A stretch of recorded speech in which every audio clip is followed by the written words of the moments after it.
Hello, my name is Lisa. Michelle and I reviewed the mourning process for children and how it differs from adults. Dr. Sandra Fox in 1985 outlined 4 tasks that children go through after a death.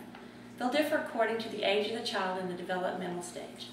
Task 1, understanding. Task 2 is grieving. Task 3, commemorating. Task 4 is moving on. Task 1, understanding. The child is trying to understand why this has happened to their loved one. There needs to be honest communication with the child. Children ages 3 to 5 believe death not to be permanent, but that the person that died can come back and visit, call, send a letter. You must communicate with that child that in a way that they understand that death is a permanent thing, such as when a bird dies, it can no longer fly, eat, or sing. And so can grandfather. If he dies, his body no longer works, he can no longer visit, call, or send a letter.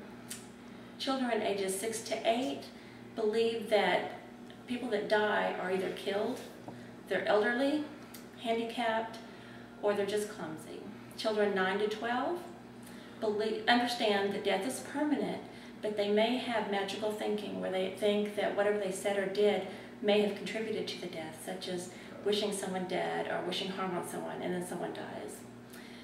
Adolescents 13 to 19, of course, believe death is permanent, but they're more detached from death.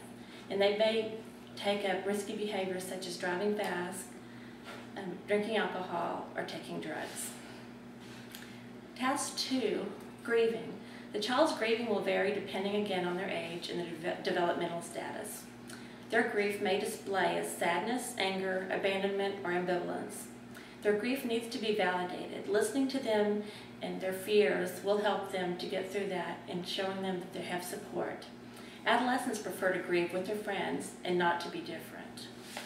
Task 3, commemorating.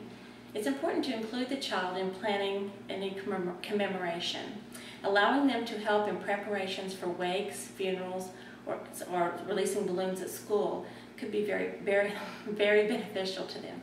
Including them helps them to remember the deceased and keep the bond that they have with them. It helps them to understand the reality of their death and the value of the life the person lived. Task 4, moving on. Children need to be given a verbal consent to go on after the other 3 tasks have been completed. They need to know that going on doesn't mean that you've forgotten the person or love them less. It means giving yourself permission to return to your normal life and still remember your loved one. If the child is unable to move forward, reviewing the task and finding out where the child is stuck in the task could help them understand what process they need to still get through and work on.